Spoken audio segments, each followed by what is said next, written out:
Cédric F. vient d'être condamné par la cour d'assises de l'Aube à 25 ans de réclusion criminelle pour avoir, on le rappelle, tenté d'assassiner ses 2 enfants et son ex-femme à leur domicile le 6 janvier 2023. Ce jour-là, il avait commencé par effectuer des recherches sur Internet pour trouver des menottes et un bâillon. Il s'était ensuite rendu chez sa sœur, où il avait trouvé un courrier émanant du juge aux affaires familiales, afin de lui fixer un rendez-vous pour établir le mode de garde des 2 enfants du couple.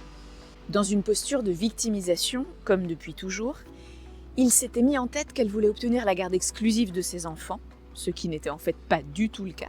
Et il avait donc commencé à ruminer, à fomenter un stratagème pour la faire souffrir, pour la punir.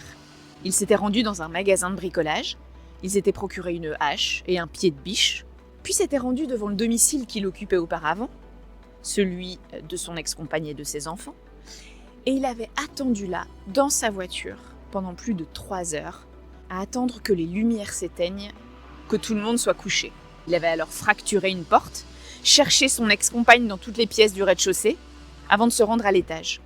Ce qu'il ne savait pas alors, c'est qu'elle avait été alertée par le bruit inhabituel, qu'elle était montée récupérer l'un de ses fils dans sa chambre et qu'ensuite ils s'étaient enfermés tous les 3 dans la chambre du second petit garçon.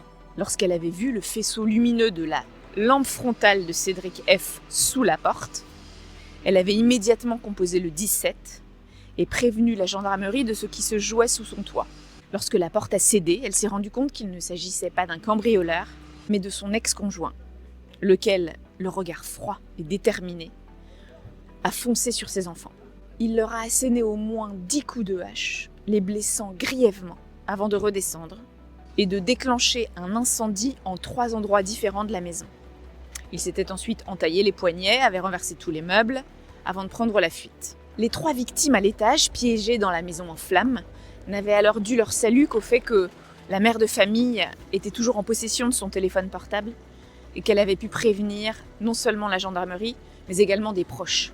Des proches qui étaient rapidement intervenus et l'avaient fait sortir avec ses 2 enfants grièvement blessés par la fenêtre du premier étage.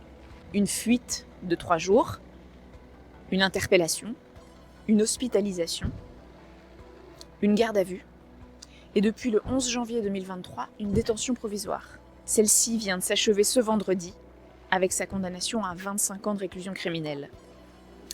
Un verdict auquel il était certainement préparé et qu'il a accueilli sans broncher.